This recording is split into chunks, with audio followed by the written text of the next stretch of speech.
Jadi mereka akhirnya punya definisi ibadah beda dengan kita. Kalau kita sekedar kamu menundukkan dirimu, kamu berdoa, kamu salat, kamu sujud kepada selain Allah, kamu sudah beribadah kepada selain Allah, dan itu sudah apa? Kafir dan syirik.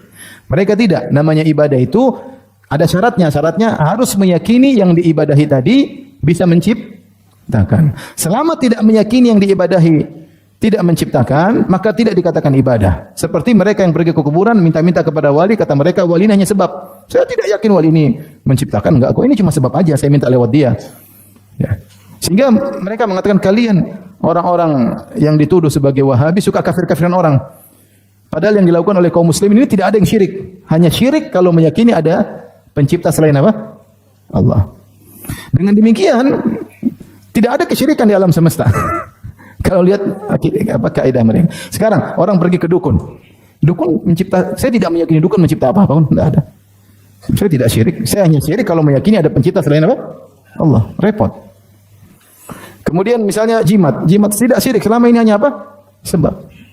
Selama meyakini sebab, maka tidak dikatakan syirik. Hanya dikatakan syirik kalau meyakini jimat ini bisa mempunyai pengaruh secara independen, bisa mempunyai pengaruh. Adapun dia hanya sebab, tidak dikatakan apa? Syirik. Repot kalau kita mengikuti definisi mereka tentang ibadah, ya. Sama orang menyembelih kepada wali di kuburan, mengagungkan wali tersebut. Selama tidak meyakini wali ini bisa menciptakan, maka tidak dikatakan apa? Syirik. Nah, repot seperti ini. Akhirnya mereka seakan-akan tidak ada kesyirikan di atas muka bumi, dan kita yang mengatakan syirik dikatakan tukang mengkafirkan. Nah, inilah definisi ini kelihatannya sepele, tapi ini sudah kita bahas sebelumnya tentang definisi la ilaha illallah, tapi saya ulangi lagi agar saya ingin menjelaskan bahwasanya doa itu adalah ibadah. Doa itu ibadah secara independen meskipun engkau tidak meyakini yang kamu doa itu bisa menciptakan. Selama kamu tunduk kepada dia, selama kamu merendahkan dirimu dengan kecintaan kepada dia, berarti kau sudah beribadah kepadanya. Paham? Paham?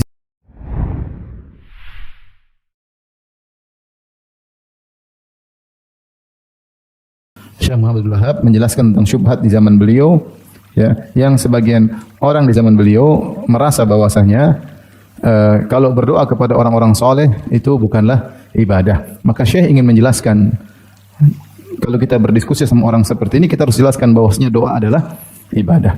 Tapi perhatikan di layar, ya, saya menjelaskan makna ibadah menurut ahlu sunnah dan makna ibadah menurut selain ahlu sunnah. Ibadah dijelaskan oleh Syekhul Islam Ibnu Taimiyah, ya, ditinjau dari bahasa artinya zul, ketundukan.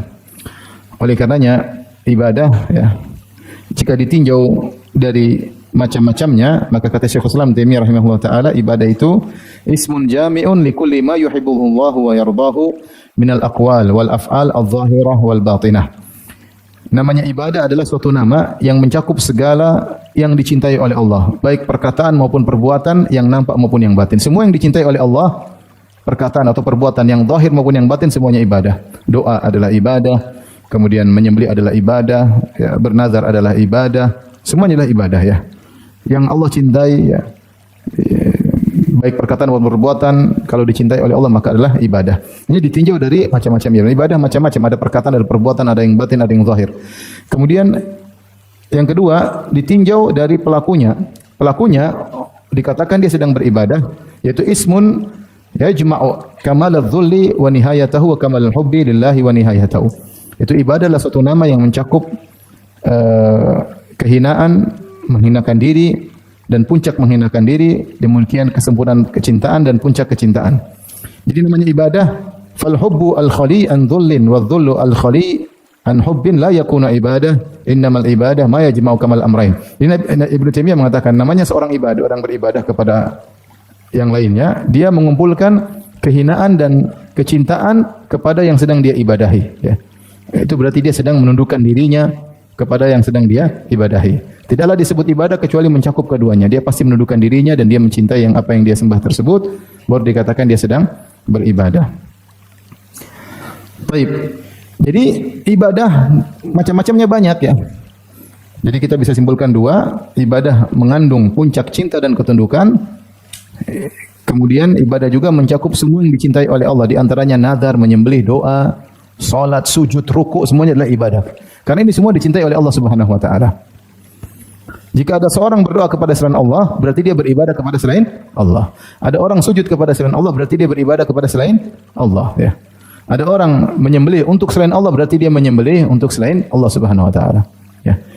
Ini semua adalah ibadah yang dicintai. Kalau diserahkan kepada selain Allah, berarti dia beribadah kepada selain Allah. Nah, adapun ibadah menurut mereka, perhatikan sini. Menurut ahlul bidah, mereka punya syarat. Kata mereka tidak dikatakan ibadah kecuali kalau meyakini yang diibadahi tersebut memiliki kemampuan rububiyah. Selama engkau tidak meyakini sesuatu yang kau ibadahi tersebut tidak memiliki kemampuan rububiyah, maka kau tidak sedang beribadah kepadanya. Contohnya jika ada seorang berdoa kepada wali saleh, dia berdoa, dia menangis, dia benar-benar menundukkan dirinya, dia benar-benar mencintai wali saleh tersebut, menurut Ahlus Sunnah itu ibadah. Itu tidak. Ada seorang datang di kuburan wali, kemudian dia nangis, kemudian dia ya wali ya nangis, benar-benar menurut kita inilah ibadah. Kata mereka enggak. Tidak dikatakan ibadah kecuali dia meyakini wali tersebut bisa menciptakan, baru dikatakan dia sedang beribadah. Selama dia tidak meyakini wali tersebut bisa menciptakan, maka berarti itu tidak sampai derajat ibadah. Tidak sampai derajat ibadah dan tidak bisa kita katakan dia kufur atau syirik. Oleh karenanya dalam kitab Mafahim yang bagi antusahah, ya, penulisnya berkata, wala yukaffar al-mustaghithu bi ghairillahi ma lam ya'taqid al-khalqa wal ijad li ghairillah. Kata dia, tidaklah dikafirkan orang yang beristighatsah kepada selain Allah. Ya Abdul Qadir Jailani, ya wali fulan, ya Said al-Badawi, wahai Sunan fulan. Ini menyebut nama-nama wali ketika dalam kondisi terdesak. Dia menyuruh mereka untuk menolongnya. Tidak boleh dikafirkan meskipun dia beristighatsah kepada selain Allah, malam ya'taqid al-khalqa wal ijad li ghairillah, selama dia tidak meyakini ada pencipta selain Allah Subhanahu wa taala. Jadi mereka akhirnya punya definisi ibadah beda dengan kita. Kalau kita sekedar kamu menundukkan dirimu, kamu berdoa, kamu salat, kamu sujud kepada selain Allah, kamu sudah beribadah kepada selain Allah dan itu sudah apa? Kafir dan syirik. Mereka tidak. Namanya ibadah itu ada syaratnya. Syaratnya harus meyakini yang diibadahi tadi bisa menciptakan. Selama tidak meyakini yang diibadahi tidak menciptakan, maka tidak dikatakan ibadah. Seperti mereka yang pergi ke kuburan minta-minta kepada wali, kata mereka wali hanya sebab. Saya tidak yakin wali ini menciptakan, enggak kok, ini cuma sebab aja saya minta lewat dia. Ya. Sehingga mereka mengatakan kalian orang-orang yang dituduh sebagai Wahabi suka kafir-kafiran orang. Padahal yang dilakukan oleh kaum muslimin ini tidak ada yang syirik. Hanya syirik kalau meyakini ada pencipta selain apa? Allah. Dengan demikian tidak ada kesyirikan di alam semesta. Kalau lihat apa kaidah mereka. Sekarang orang pergi ke dukun. Dukun mencipta, saya tidak meyakini dukun mencipta apa-apa pun, tidak ada. Saya tidak syirik. Saya hanya syirik kalau meyakini ada pencipta selain apa? Allah. Repot. Kemudian misalnya jimat. Jimat tidak syirik selama ini hanya apa? Sebab. Selama meyakini sebab, maka tidak dikatakan syirik. Hanya dikatakan syirik kalau meyakini jimat ini bisa mempunyai pengaruh secara independen, bisa membeli pengaruh. Adapun dia hanya sebab, tidak dikatakan apa? Syirik. Repot kalau kita mengikuti definisi mereka tentang ibadah, ya. Sama orang menyembelih kepada wali di kuburan, mengagungkan wali tersebut. Selama tidak meyakini wali ini bisa menciptakan, maka tidak dikatakan apa? Syirik. Nah, repot seperti ini. Akhirnya mereka seakan-akan tidak ada kesyirikan di atas muka bumi, dan kita yang mengatakan syirik dikatakan tukang mengkafirkan. Nah, inilah definisi ini kelihatannya sepele, tapi ini sudah kita bahas sebelumnya tentang definisi la ilaha illallah, tapi saya ulangi lagi agar saya ingin menjelaskan bahwasanya doa itu adalah ibadah. Doa itu ibadah secara independen meskipun engkau tidak meyakini yang kamu doa itu bisa menciptakan. Selama kamu tunduk kepada dia, selama kamu merendahkan dirimu dengan kecintaan kepada dia, berarti kau sudah beribadah kepadanya. Paham? Paham di sini? Baik. Saya sebutkan di sini, ini dalil-dalil. Kalau kita lihat diskusi yang disebutkan oleh Syekh Muhammad Wahab, orang yang dihadapi ini kelihatannya mudah dia dia mengatakan oh ya ada dalilnya, berarti doa adalah ibadah, dia mudah menerima. Tapi kita hidup di zaman sekarang ini, syubhat tersebar dengan adanya internet, maka mereka tidak semudah itu menerima doa kepada selain Allah adalah ibadah, tidak semudah itu. Mereka punya syubhat. Di antara syubhatnya ini, mereka mengatakan bahwasanya selama tidak meyakini bahwasanya ada pencipta selain Allah, maka seorang tidak boleh dikafirkan, tidak boleh. Dan ini sebelum mereka kaum Sufiyah ini juga didahului oleh orang-orang Syiah Rafidhah seperti Al-Khumaini dalam kitabnya yang diterjemahkan Kashful Asrar. Dia mengatakan talabul hajah minal hajari was-sakhar, ya, minta keperluan kepada batu, kepada apa namanya? Ya, batu, maka itu tidak bukan merupakan kesyirikan. Selama tidak meyakini batu tersebut bisa beri manfaat, tidak bisa beri apa? Mudarat. Faham? Mungkin ada yang berkata, sebagian mereka berkata, Ustaz, kalau mereka tidak meyakini orang-orang musyrikin Arab dahulu, mereka minta kepada patung, kepada orang soleh, kepada malaikat. Pasti mereka meyakini orang soleh, malaikat tersebut punya kemampuan rububiyah. Kalau tidak meyakini, kenapa mereka minta? Ya, kita sudah sebutkan syubhat-syubhat mereka, bahwasanya mereka menganggap para wali tersebut, kemudian malaikat hanyalah pemberi apa? Syafaat. Bukan menciptakan, bukan mengatur alam semesta, tidak. Hanya sebagai perantara memberi syafaat. Ya. Bahkan patung-patung yang mereka sembah sudah kita jelaskan adalah simbol dari orang soleh. Entah simbol dari benda-benda langit atau simbol dari orang-orang soleh. Baik, sekarang kita bahas lihat di berikutnya. Ya. Dalil bahwasanya doa adalah ibadah. Ya. Lihat ada 3 model dalil. Model yang pertama, perintah Allah untuk berdoa. Allah berdoa, ud'u rabbakum, perintah. Berarti kalau Allah perintahkan, berarti Allah cintai perbuatan tersebut, iya atau tidak? Berarti kalau orang melaksanakannya beribadah atau tidak? Beribadah. Allah perintahkan, ud'u rabbakum tadarruan wa khufyah, innahu la yuhibbul mu'tadin. Berdoalah kepada Rabb kalian dengan tunduk dan rasa takut, sungguhnya Allah tidak menyukai orang yang melampaui batas.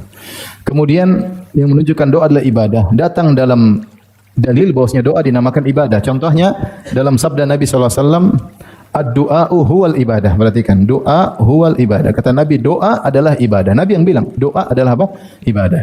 Bahkan sebagian ulama menjelaskan dengan penjelasan yang indah, ya, yang mengatakan ketika Nabi mengatakan doa huwal ibadah, maksudnya doa itu intisari ibadah. Sebagaimana ditafsirkan dalam hadis yang dhaif secara sanad tapi maknanya benar, kata Nabi sallallahu alaihi wasallam, ad-du'a'u mukhul ibadah. Doa itu adalah sumsum ibadah, maksudnya doa adalah intisari ibadah. Dan ini seperti hadis Nabi sallallahu alaihi wasallam, al-hajju arafah.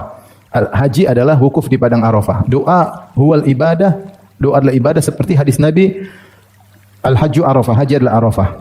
Intisari dari ibadah haji adalah wukuf di padang Arafah. Artinya kegiatan haji banyak. Ada mabit di Mina, ada lempar jamarat, ada tawaf, ada sa'i, ada menyembelih, banyak ibadah dalam kegiatan haji. Tetapi yang paling utama, ruknur rakin, rukun yang paling utama adalah wukuf di padang apa? Arafah. Sama seperti ini, ibadah banyak, ada sujud, ada menyembelih, ada nazar. Tapi yang ibadah yang paling puncaknya adalah apa? Doa. Kenapa? Karena pada doa itulah tertampakkan kondisi seorang sebagai hamba dan yang dia doai sebagai Tuhan. Karena dia benar-benar merendahkan dirinya, lagi meminta. Benar-benar dia mengakui, saya hamba, saya merendah karena saya butuh kepada Engkau. Disitulah nampak kehambaan seseorang. Karena ibadah itu kan ketundukan artinya. Ketundukan yang nampak pada doa tidak seperti pada ibadah yang orang puasa, orang bayar zakat misalnya, orang menyembelih. Ketundukannya tidak seperti ketika berdoa. Dia sedang memfokuskan hatinya, mengakui kehinaannya dan dia minta. Ini menunjukkan. Makanya Nabi mengatakan doa huwal ibadah. Sekarang kan intisari ibadah adalah apa? Berdoa. Paham? Ini dalil. Kemudian juga Allah juga menamakan doa dengan ibadah dalam ayat misalnya, wa qala rabbukum ud'uni astajib lakum innal ladzina yastakbiruna an ibadati sayadkhuluna jahannama dakhirin. Kata Allah, dan Rabbmu berkata, berdoalah kepadaku, niscaya aku akan kabulkan permintaan kalian. Kemudian Allah berfirman, innal ladzina yastakbiruna an ibadati. Sungguhnya orang-orang yang sombong dari beribadah kepadaku, yaitu yang tidak mau doa. Paham? Di sini Allah menamakan doa dengan apa? Ibadah. Saya ulangi ayatnya, Allah berfirman, wa qala rabbukum ud'uni, berdoalah kepadaku. Sungguhnya yang sombong dari beribadah kepadaku, yang enggan beribadah kepadaku, maksudnya yang enggan berdoa kepadaku. Berarti doa dinamakan ibadah. Demikian juga dalam ayat yang lain surat Maryam ketika Allah berbicara tentang kisah Nabi Ibrahim, ya. Nabi Ibrahim mengatakan, wa a'tazilukum wa ma tad'una min dunillah wa ad'u rabbi asa alla yakuna bida'i rabbika bida'i rabbi. Kemudian kata Allah Subhanahu wa taala, falamma a'tazalahum wa ma ya'buduna min dunillah. Jadi Ibrahim berkata kepada ayahnya dan kaumnya, wa a'tazilukum wa ma tad'una min dunillah. Dan aku akan tinggalkan kalian dan apa yang kalian berdoa selain Allah. Setelah itu Allah mengomentari perkataan Nabi Ibrahim, kata Allah, falamma a'tazalahum wa ma ya'buduna min dunillah. Tatkala Ibrahim meninggalkan mereka dan apa yang mereka sembah selain Allah. Berarti doa adalah apa? Ibadah, paham? Jadi saya ulangi, sisi pendalilan kedua, doa adalah ibadah secara independen, tanpa harus meyakini Allah pencipta atau enggak, tidak ada urusan. Kapan kamu merendahkan dirimu, minta, betul kamu sedang beribadah kepada zat tersebut. Dan Allah menamakan doa dengan ibadah. Yang ketiga, dalil-dalil Allah melarang berdoa kepada selain Allah. Fala tad'u ma'allahi ahadan. Janganlah kalian berdoa kepada Allah dan juga kepada selain Allah. Tidak ada satu dalil pun Allah mengatakan janganlah kalian berdoa kepada selain Allah sambil meyakini selain Allah tersebut bisa mencipta. Tidak ada begitu. Ini qaid, ini syarat ini tidak pernah disebutkan dalam Al-Quran dan Sunnah. Hanyalah mereka membuat syarat-syarat ini supaya melegalkan orang yang minta-minta kepada mayat-mayat. Oh, tidak syirik. Syirik itu kalau kamu meyakini mayat bisa mencipta, baru apa? Musyrik. Selama tidak meyakini bukan syirik. Ya, akhi, subhanallah, saya pikir Rasulullah mengatakan tamaim syirik. Jimatlah syirik. Jimat apa sih? Kami yakini sebab Nabi sudah bilang apa? Syirik ya. Hanya orang mengatakan laula fulan, kalau bukan karena ini syirik, kata Nabi SAW. Subhanallah, perkara-perkara kecil Nabi sudah namakan syirik, apalagi kamu menggantungkan hatimu kepada apa? Mayat. Bagaimana bukan syirik?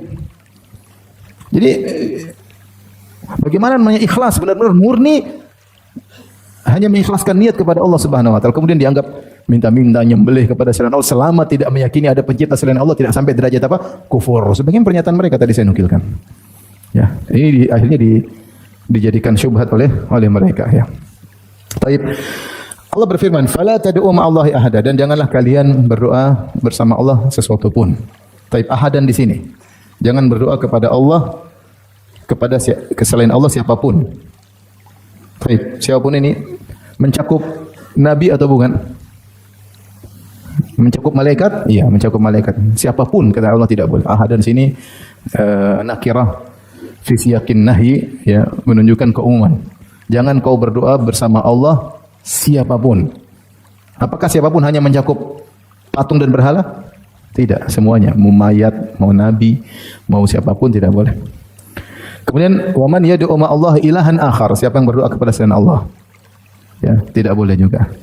Rasulullah SAW bersabda, man mata wa huwa yad'u min dunillahi niddan dakhalan nar. Siapa yang meninggal dalam kondisi berdoa kepada selain Allah, maka dia masuk apa? Neraka. Kalau mereka tafsirkan maksudnya berdoa kepada selain Allah dan meyakini selain Allah tersebut bisa mencipta, baru disebut apa? Syirik. Selama tidak meyakini selain Allah bisa mencipta, maka tidak apa? Syirik. Baik. Jadi ketika Allah melarang berdoa kepada selain Allah, berarti doa itu secara independen adalah apa? Ibadah. Faham? Tapi saya tulis itu perhatian. Tidak disyariatkan doa kepada selain Allah adalah syirik, harus meyakini rububiyah pada selain Allah tersebut. Ini enggak ada dalilnya. Enggak ada dalilnya. Oleh karenanya, perhatikan bantahan terhadap syarat yang mereka sebutkan ini namanya syirik kalau meyakini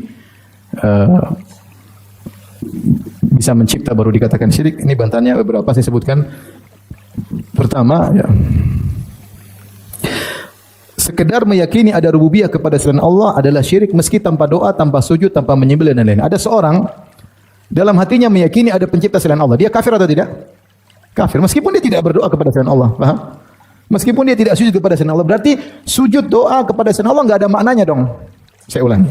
Mereka mengatakan hanya syirik kalau meyakini ada pencipta selain apa? Allah. Artinya sekedar kamu doa selama tidak meyakini ada pencipta selain Allah, syirik atau bukan? Bukan, kata mereka. Hanya dikatakan syirik kalau doa plus meyakini, paham? Hanya dikatakan menyembelih kepada selain Allah syirik jika menyembelih plus meyakini. Kalau tidak meyakini berarti bukan apa? Syirik. Kita bilang meyakini sendiri ini sudah syirik tersendiri meskipun kamu tidak berdoa, meskipun kamu tidak berdoa kepada selain Allah, meskipun kamu tidak menyembelih kepada selain Allah, meskipun kamu tidak bernazar kepada Allah, meyakini sudah syirik tersendiri. Kalau keyakinan sendiri tersyirik sudah merupakan syirik tersendiri, berarti berdoa kepada selain Allah itu tidak ada artinya berarti. Paham? Tidak ada artinya di mata syariat. Ngapain dilarang-larang? Larang aja yang ini, paham? Ngapain Allah datangkan ayat banyak jangan berdoa kepada selain Allah? Jangan. Ngapain? Sudah cukup, jangan meyakini ada pencipta selain Allah, selesai urusan. Jadi berarti menyembelih kepada selain Allah, doa kepada selain Allah, sujud kepada selain Allah enggak ada maknanya. Ini bantahan. Ketika Allah mengharamkan ini secara satu persatu tanpa ada persyaratan, ini menunjukkan ini sendiri adalah syirik kalau diserahkan kepada selain Allah. Faham? Faham tidak? Baik. Yang kedua, bantahan Kaum musyrikin dahulu tidak pernah meyakini ada selain Allah yang mencipta. Tidak ada. Mungkin mereka terjerumus dalam syirik rububiyah tapi tidak sampai derajat ini. Ya, tidak sampai pada derajat ini ya. Mungkin ada yang pakai jimat, meyakini jimat ini punya pengaruh, tapi meyakini bahwasanya ada pencipta selain Allah tidak ada dalam kamus mereka. Yang bilang mereka meyakini ada pencipta selain Allah, datangkan dalil. Datangkan dalil. Jangan mengatakan, nah enggak mungkin lah mereka. Kamu kan itu akalmu. Mereka makan enggak mungkin ada musyrikin menyembah Lata kemudian tidak meyakini Lata ikut mengatur alam semesta, enggak mungkin lah. Bodoh sekali. Ya memang orang musyrikin dulu bodoh, ya enggak? Memang mereka dulu bodoh. Wa qalu law kunna nasma'u aw naqilu ma kunna min ashabis sa'ir. Kalau kami dulu berfikir tentu kami, kalau kami dulu pintar dulu kami tidak akan syirik. Mereka musyrik karena bodoh memang. Tapi tidak ada di antara mereka meyakini ada pencipta selain apa? Selain Allah, enggak ada. Dan ini terlalu banyak sudah kita sebutkan dalam syarah Al-Qawaidul Arba, sudah kita jelaskan. Kemudian juga ada dalil contoh seperti firman Allah Subhanahu wa taala, orang-orang musyrikin ketika ditanya, "Kenapa kamu menyembah selain Allah berhala-berhala?" Sayaqulul ladzina asyraku law syaa Allahu ma asyrakna wala abauna wala haramna min dunihi min syai'. Kalau mereka berkata kalau bukan Allah berkehendak tentu kami tidak berbuat syirik. Jadi mereka meyakini yang menjadikan kami berbuat syirik adalah siapa? Allah. Yang buat bapak kami dulu, nenek moyang kami berbuat kesyirikan, Allah yang berkehendak. Ya. Mereka mengembalikan semua kejadian atas kehendak siapa? Allah. Jadi mereka tahu semua ini yang mengatur hanyalah siapa? Allah Subhanahu wa taala. Contoh lagi firman Allah, haula'i syufa'auna indallah. Kalau mereka ditanya, kenapa kalian menyembah orang-orang soleh? Kata mereka, ini adalah pemberi syafaat bagi kami di sisi Allah. Mereka tidak pernah berkata, ini memberi manfaat dan menolak mudarat dari kami. Enggak pernah. Paham? Mereka bilang, ini hanya sekedar pemberi apa? Syafaat. Kalau orang-orang musyrikin, mereka orang-orang yang suka minta-minta, kuburiyun yang minta-minta kepada wali-wali, kata mereka, ini orang musyrikin lagi ngeles ngomong begitu. Ini bukan ngeles, mereka berhujah. Ini bukan, kalau mereka ngeles tentu Allah bantah, itu hanya omongan kalian tidak. Tapi Allah tidak bantah, memang begitu perkataan mereka. Ketika mereka ditanya, haula'i syafa'una indallah, kata mereka beri syafaat bagi kami di sisi Allah. Makanya Allah bantah mereka dari sisi syafaat. Paham? Allah tidak mengatakan kalian dusta.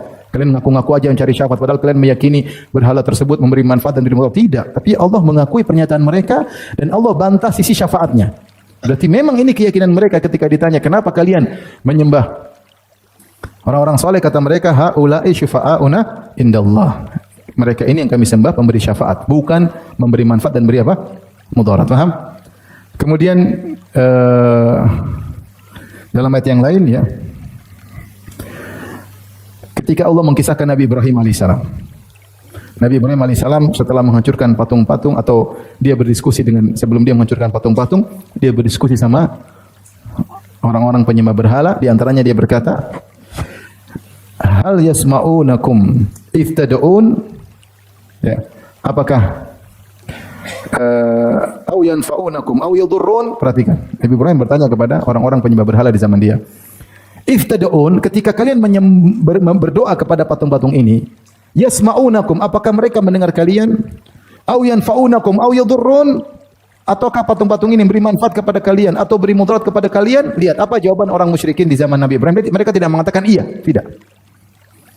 Dan mereka enggak perlu ngeles karena mereka tidak takut sama Ibrahim, mereka yang dominan. Kecuali kalau takut, oh iya, mereka jawab dengan tegas. Kata mereka, apa kata mereka ketika Ibrahim bertanya, ini kalian nyembah patung-patung ini, apakah patung-patung ini bermanfaat bagi kalian dan memberi mudarat, menolak mudarat dari kalian? Jawaban mereka, bal wajadna aba'ana kadzalika yaf'alun. Kami taklid sama nenek moyang. Sudah, itu hujah mereka. Jadi mereka mengakui bahwasanya patung-patung ini tidak bisa beri manfaat, tidak bisa beri apa? Mudarat. Paham? Orang musyrikin di zaman Nabi Ibrahim mengakui patung-patung yang mereka sembah ini tidak bisa beri manfaat, tidak bisa beri mudarat. Hanya saja mereka menyembah patung-patung ini karena taklid kepada nenek moyang. Kalau begitu, kaum Nabi Ibrahim menurut definisi saudara-saudara kita yang lain berarti musyrik atau bukan? Bukan.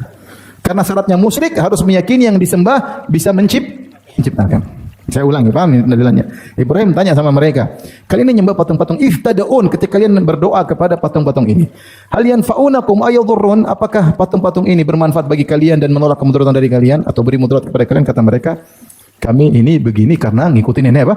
Moyang. Artinya mereka tidak meyakini tersebut. Kalau mereka meyakini, mereka mengatakan, nah iya memang ini beri manfaat, beri mudarat. Tapi mereka tidak jawab demikian. Paham? Oleh karenanya, ketika Nabi Ibrahim mereka pergi dalam acara mereka, Nabi Ibrahim pun menghancurkan patung-patung tersebut. Kemudian Nabi Ibrahim dipanggil dan ditanya, ya, anta fa'alta hadza bi alihatina ya Ibrahim, apakah kau yang menghancurkan patung-patung ini? Kata Ibrahim, bal fa'alahu kabirum hadza fasaluhum in kanu yantiqun. Bukan saya, kata Ibrahim, yang bikin apa? Patung-patung patung besar, ya, menghancurkan patung-patung apa? Kecil, ya. Kalau enggak percaya tanya sama patung-patung apa? Kecil. Akhirnya mereka mengakui, kata mereka, laqad alimta ma haula'i yantiqun. Ibrahim, kan kau sudah tahu patung-patung kami enggak bisa ngomong. Jadi mereka ngaku patung ini hanyalah perantara doang, tidak bisa beri manfaat, tidak bisa beri mudarat. Nah, kalau menurut definisi mereka berarti ini syirik atau bukan? Bukan, karena definisi mereka syirik itu harus meyakini yang disembah bisa beri manfaat, bisa beri mudarat atau bisa menciptakan. Kalau enggak maka tidak dikatakan musyrik. Baik, ketika Nabi SAW mendengar orang-orang sedang tawaf sambil berkata, labbaik Allahumma labbaik, labbaik la syarika laka labbaik illa syarikan huwa lak tamliku wa malak. Mereka mengatakan, ya, labbaik kami penuhi panggilan Kau ya Allah tidak ada sekutu bagimu, ya. Illa syarikan huwa lak, kecuali sekutu yang itu adalah milikmu. Yang patung-patung yang kami sembah, orang soleh yang kami sembah, Lata yang kami sembah, itulah milikmu. Tamlikuhu, yang engkau menguasai sekutu tersebut, wa ma malak, dan sekutu tersebut tidak menguasai apa-apa. Lihat pernyataan dalam tauhid rububiyah yang jelas dari kalangan orang musyrikin. Mereka mengatakan yang kami sembah ini adalah milik siapa? Milik Allah. Seakan-akan mereka berkata, ya Allah, tidak ada syirik bagimu kecuali syirik yang Kau izinkan. Tidak ada sekutu bagimu kecuali sekutu yang Kau bolehkan, karena sekutu ini milikmu dan dia tidak memiliki apa-apa. Nah, kalau dalam definisi mereka berarti mereka tidak musyrik karena tidak pernah meyakini sekutu-sekutu tersebut bisa memberi manfaat tidak atau memberi apa? Mudarat. Jadi kita katakan ini bantahan kedua. Bantahan ketiga, kelaziman sudah saya sebutkan tadi. Kelaziman berarti selama tidak meyakini ada pencipta selain Allah tidak musyrik. Berarti kalau ke dukun tidak ada masalah, tidak syirik. Selama tidak meyakini dukun tersebut bisa mencipta. Minta tolong minta perlindungan kepada jin-jin. Aku berlindung kepada jin, tidak jadi masalah, tidak syirik selama jin tersebut hanya sebagai sebab. Paham? Pakai jimat juga bukan syirik selama menganggap jimat tersebut hanya apa? Sebab. Menyembelih kepada selain Allah tidak syirik selama meyakini itu hanyalah apa? Sebab. Itulah mungkin rahasianya kenapa kurang terjadi pengingkaran terhadap syirik-syirik ini. Karena sebagian mereka tidak meyakini itu syirik. Kecuali meyakini yang diibadahi beri manfaat atau beri apa? Mudarat. Kita katakan sekedar berdoa saja tanpa keyakinan mencipta atau enggak mencipta, kalau diserahkan kepada selain Allah maka itu merupakan apa? Syirikan. Baik. Sudah ikhwan? Paham? Sudah difoto? Kita lanjut. Paham ya? Baik. Baik. Ini pembahasan penting. Sifat-sifat yang boleh kita berdoa kepadanya. Ya, mungkin mereka punya syubhat banyak. Ya, berdoa kepada Nabi bulu, Nabi malaikat. Saya tidak meyakini mereka punya syubhat banyak. Terserah. Kita bantah dari sisi yang lain. Kita bilang Allah kasih syarat. Yang boleh kita berdoa kepadanya ada syaratnya. Kalau dipenuhi syaratnya, silakan berdoa kepada zat tersebut. Mau berdoa kepada Nabi, kepada malaikat, kepada jin, silakan selama memenuhi persyaratan tersebut. Ada 6 syarat yang Allah sebutkan dalam Al-Quran yang boleh untuk kita berdoa kepadanya. Syarat-syarat tersebut yang memenuhinya hanya siapa? Allah Subhanahu wa taala. Selain Allah tidak memenuhi persyaratan tersebut, siapapun dia, nabi, malaikat, wali, apalagi orang mati, ya. Baik. Kita mulai dari syarat pertama.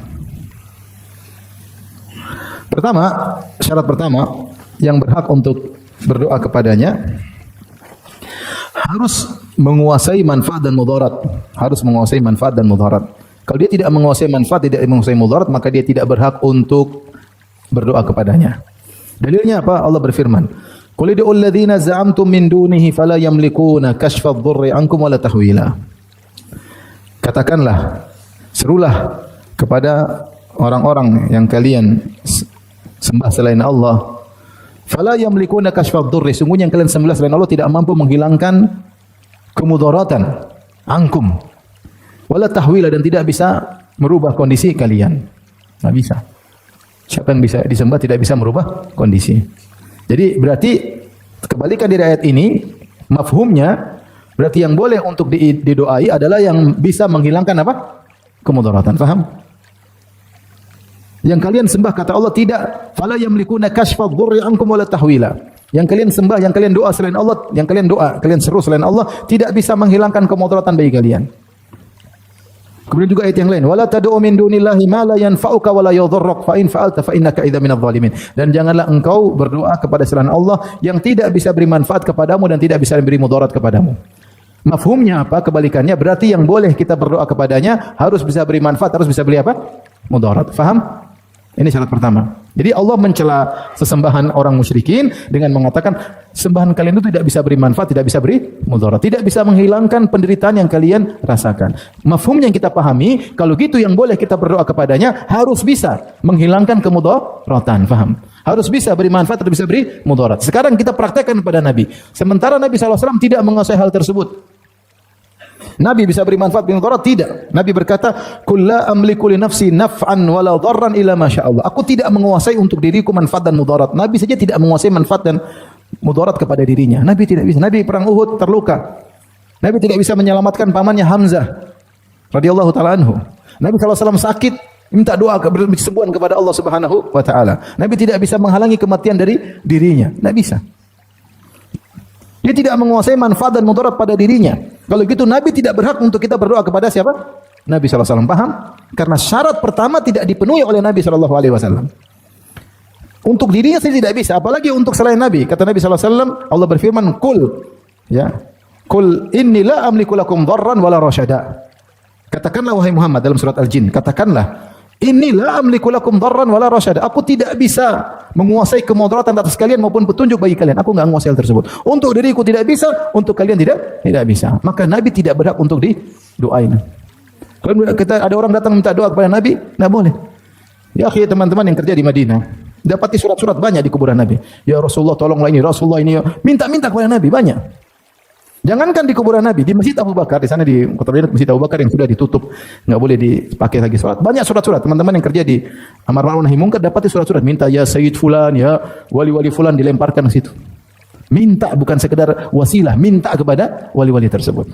Kenapa mereka begitu? Karena ada yang ngajarin. Sebagaimana sudah jelaskan kemarin. Dinukil dari Al-Alusi, ya. Ada yang ngajarin. Kita sudah nukilkan dari Al-Alusi, kita sudah nukilkan dari Rasyid Ridha. Bosnya ada guru-guru mereka yang mengajari. Kalau kamu minta, jangan langsung lewat Allah. Allah tidak akan ngurusin kamu, paham? Kalau minta lewat apa? Wali-wali. Minta langsung, ya wali fulan bantu saya. Wali, nanti dia yang urusan dia, bagaimana caranya bisa bantu kamu. Jadi tidak boleh kamu berdoa, kecuali yang kamu doai tersebut bisa menguasai manfaat dan mudarat. Nabi manusia termulia sallallahu alaihi wasallam yang pintu surga tidak akan terbuka kecuali dia yang mengetuknya. Apakah dia memenuhi persyaratan ini? Jawabannya tidak. Nabi terluka, Nabi sakit, ya. Nabi meninggal, Nabi tidak bisa tolong sahabat-sahabatnya, Nabi tidak bisa tolong pamannya. Bisa apa Nabi sallallahu alaihi wasallam? Ya, apakah pantas kemudian Nabi aja waktu perang Badar berdoa, istastaghitsuna rabbakum fastajaba lakum. Rasulullah berdoa di Arish. Di lokasi perang Badar ada Arish, Rasulullah semacam kemah kecil, ya Rasulullah SAW berdoa, kemudian sampai selendang beliau jatuh, berdoa minta ditolong oleh Allah Subhanahu Wa Taala. Para nabi semua minta tolong. Nabi Yunus minta tolong dalam apa? Tidak bisa menyelamatkan dirinya, dia ditelannya ikan apa? Ikan paus. Tidak bisa menyelamatkan dirinya. Nabi Ayub tidak bisa menyembuhkan dari penyakitnya, dia berdoa kepada Allah. Nabi Yakub tidak bisa mengetahui di mana posisi Nabi Yusuf untuk dikembalikan. Dia enggak tahu Nabi Yusuf di mana, enggak ngerti, nangis terus. Nabi Yusuf tidak bisa mengeluarkan diri dari penjara, enggak bisa apa-apa. Terus kamu datang ke kuburan, ya Rasulullah, kami dalam kondisi sakit, dalam kondisi, ya Nabi masih hidupnya enggak bisa. Faham? Ini orang-orang buat logika tidak jalan, ya. Mereka banyak alasan. Intinya kita bilang Allah hanya membolehkan berdoa kepada zat yang menguasai kemanfaatan dan menguasai apa? Kemudaratan. Dan Nabi SAW tidak memenuhi persyaratan tersebut. Baik, syarat yang kedua. Yang boleh berdoa, kita berdoa kepadanya harus bukan hamba. Harus bukan apa? Hamba. Dalilnya ini, innal ladzina tad'una min dunillahi ibadun amsalukum. Kata Allah, sungguhnya yang kalian doain selain Allah adalah hamba-hamba seperti kalian. Artinya Allah katakan tidak logis. Ngapain kalian berdoa kepada Isa, kepada malaikat? Itu semua hamba seperti kalian, sama-sama diciptakan, sama-sama menyembah siapa? Allah. Kalau berdoa kepada pencipta, bukan kepada hamba seperti kalian. Baik. Apakah Nabi seorang hamba? Iya, berarti tidak pantas untuk didoain. Karena Allah melarang orang berdoa kepada hamba. Kalau mau yang didoa harus bukan hamba, dan Nabi tidak memenuhi persyaratan tersebut. Karena Nabi juga adalah hamba. Faham? Baik. Banyak dalilnya. Allah mengatakan subhanalladzi asra bi 'abdihi, maksudnya Allah yang memperjalankan hambanya. Ya. Allah mengatakan wa in kuntum fi raibim mimma nazzalna ala abdina, jika kalian ragu tentang Al-Qur'an yang kami turunkan kepada hamba kami. Wa annahu lamma qama abdullah yad'uhu kadu yakununa alaihi libada. Ya. Tatkala sang hamba yaitu Abdullah yaitu Rasulullah sedang salat, Allah namakan dia hamba. Man syahida an la ilaha illallah wa anna Muhammadan abduhu wa rasuluh. Kata Nabi, siapa yang bersaksi bahwasanya tidak ada sembahan yang berhak disembah kecuali Allah dan Muhammadlah hamba Allah dan apa? Rasulnya. Rasulullah SAW ketika solat sampai kakinya bengkak-bengkak, pecah-pecah. Aisyah berkata, ya Rasulullah, kenapa atasna'u hadza? Kau melakukan demikian. Wa qad ghufira laka ma taqaddama min dhanbi ma ta'akhkhar. Sementara kau diampuni dosamu telah lalu akan datang. Kata Nabi, afala akunu 'abdan syakura. Kenapa aku tidak menjadi hamba yang pandai bersyukur? Nabi hamba, tidak berhak kita berdoa kepada hamba. Kalau mau syaratnya harus bukan hamba. Jadi persyaratan kedua yang didoai bukan hamba tidak bisa dipenuhi oleh Nabi SAW karena Nabi juga seorang apa? Hamba. Paham? Syarat ketiga, siapa yang boleh kita berdoa kepadanya? Syaratnya harus memiliki segalanya. Dia harus menguasai segala alam semesta milik dia. Dalilnya apa? Kata Allah, "Walladzina tad'una min dunihi ma yamlikuna min qitmir." Dan yang kalian sembah selain Allah tidak memiliki apa-apa meskipun qitmir. Qitmir itu lapisan di biji korma. Ini biji korma yang diciptakan Allah. Korma yang diciptakan Allah. Lapisan selaput yang meliputi biji korma namanya qitmir, yang ciptakan siapa? Allah. Mereka tidak menguasai. Mereka tidak bisa tumbuhkan, tidak ada. Kemudian juga Allah berfirman, "Qul ud'u alladziina za'amtum min dunillahi la yamlikuna mithqala dzarratin fis samawati wala fil ardi wa ma lahum fihima min syirkin wa ma lahu minhum min dhahir." Katakanlah yang kalian yang sembah selain Allah, mereka tidak memiliki meskipun zarrah, meskipun sekuran kecil di alam semesta ini bukan milik mereka. Yang ciptakan siapa? Allah. Jadi mereka tidak memiliki apa. Apakah Nabi memiliki sesuatu di alam semesta? Jawabannya tidak. Semua alam semesta ini milik siapa? Allah. Adalah milik Allah. Maka Nabi tidak memenuhi persyaratan ini. Karena yang boleh disembah, yang boleh didoain, ini kita bicara khusus doa, kita tidak bicara ibadah secara umum. Ayat-ayat datang semua dalam doa. Dan ini syirik yang paling banyak tersebar terkait dengan doa kepada selain Allah. Maka Allah kasih syarat, boleh kamu berdoa kepada selain Allah dengan syarat dia menguasai apa? Alam semesta, memiliki alam semesta. Baik. Yang berikutnya, syarat keempat, harus bisa mencipta. Harus bisa mencipta. Allah berfirman, "Walladzina yad'una min dunillah la yakhluquna syai'an wa hum yukhlaqun." Dan yang mereka doa selain Allah, mereka itu diciptakan dan mereka tidak bisa menciptakan. La yakhluquna syai'an, mereka tidak bisa mencipta apa-apa dan mereka diciptakan. Yaitu seakan-akan Allah berkata, kalau kamu berdoa, berdoalah kepada yang bisa mencipta. Apakah Nabi bisa mencipta? Tidak. Berarti Nabi tidak boleh, dan tidak memenuhi persyaratan yang keempat. Tidak memenuhi persyaratan yang keempat. Allah berfirman, ya, "Innal ladzina tad'una min dunillahi la yakhluqu dzubaban wa law ijtama'u lah." Sungguhnya yang kalian sembah selain Allah tidak bisa menciptakan seekor lalat meskipun sembahan-sembahan tersebut bersatu padu, enggak bisa. Malaikat gabung sama para nabi, Nabi Isa, Nabi Muhammad yang disembah, malaikat disembah, jin-jin disembah. Suruh bikin lalat enggak bisa. Hanya boleh berdoa kepada siapa? Kepada yang bisa menciptakan lalat. Boleh berdoa kepada itu. Adakah yang bisa menciptakan lalat? Enggak ada. Kalau gitu enggak boleh berdoa kepadanya. Syarat ini bisa menciptakan lalat. Apakah Nabi SAW memenuhi persyaratan tersebut? Enggak, berarti Nabi enggak boleh kita berdoa kepada Nabi karena tidak memenuhi persyaratan tersebut. Allah berfirman, "Qul ara'aitum ma tad'una min dunillahi aruni madza khalaqu minal ard." Katakanlah yang kalian sembah kepada yang kalian berdoa selain Allah. Katakanlah yang kalian berdoa selain Allah, "Aruni madza khalaqu minal ard." Tunjukkan kepadaku mana ciptaan mereka di atas muka bumi, apa ciptaan mereka? Mungkin mereka ciptakan pohon kayak, ciptakan biji, ciptakan apa? Enggak ada. Mereka tidak menciptakan apa, kalau begitu tidak bisa untuk didoa. Faham? Ini syarat keempat. Juga tidak terpenuhi oleh Nabi. Apakah Nabi bisa mencipta? Jawabannya tidak. Yang kelima, syaratnya harus bisa menghukum pada hari kiamat. Yang akan mengurusi manusia pada hari kiamat, menghukum mereka, menegakkan persidangan, membalas, dia yang berhak untuk didoai. Azan kah? Belum. Lihat Allah berfirman dalam surat Ghafir, "Ya'lamu kha'inatal a'yun wa ma tukhfis sudur, wallahu yaqdi bil haqq walladzina yad'una min dunihi la yaqduna bi syai'." Perhatikan ayat ini, ayat yang agung. Kata Allah, "Ya'lamu kha'inatal a'yun wa ma tukhfis sudur." Allah mengetahui pengkhianatan lirikan mata dan apa yang disembunyikan oleh dada manusia. Allah ingin jelaskan kenapa? Karena Allah yang akan menghukum pada hari kiamat. Apa yang kalian lihat Apa yang kalian sembunyikan di dada akan Allah hadirkan pada hari kiamat, kemudian Allah akan menghukum, memberi balasan apakah pahala atau dosa. Faham? Sekarang yang tahu tentang lirikan mata dan disimpan dada siapa? Cuma siapa? Allah.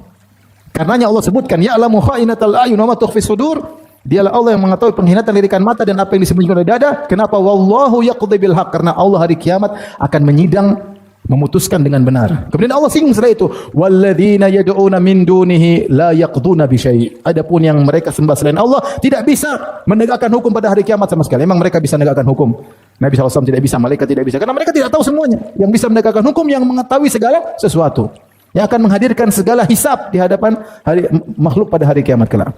Makanya kita katakan syarat yang bisa berdoa kepadanya harus bisa menghukum pada hari kiamat. Siapa yang bisa? Malaikat bisa menghukum?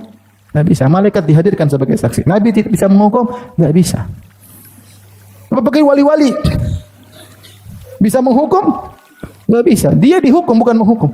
Semua manusia dihukum, ditegakkan hukum kepadanya, bukan menghukum. Makanya di sini dalil bahwasanya yang syarat bisa untuk kita doa kepadanya harus bisa menghukum. Paham? Yang keenam, harus memiliki syafaat. Karena Allah berfirman, "Wala yamliku alladziina yad'una min dunihi syafa'ah." Dan yang mereka doa selain Allah tidak memiliki apa? Syafaat, enggak ada. Qulillahi syafa'atu jami'an. Yang memiliki syafaat hanyalah Allah. Tidaklah Nabi SAW bisa beri syafaat kecuali Allah izinkan. Kalau enggak bisa. Tidak ada yang memiliki syafaat secara independen, secara istiqlal, enggak ada. Kecuali siapa? Allah Subhanahu wa taala. Ini lihat. Syarat ini penting agar kita tahu tidak boleh berdoa kecuali kepada Allah. Mungkin mereka punya syubhat macam-macam. Oh, Nabi begini, Nabi. Kita bilang ini syarat 6 dipenuhi enggak oleh Nabi. Berdoa kepada wali fulan ini 6 syarat dipenuhi oleh wali tersebut atau tidak. Kalau tidak terpenuhi maka tidak berhak untuk kita berdoa kepadanya. Wallahu a'lam bishawab. Baik, demikian saja kajian kita. Insyaallah kita lanjutkan. Assalamualaikum warahmatullahi wabarakatuh. Sampai jumpa kembali di World Islam Channel.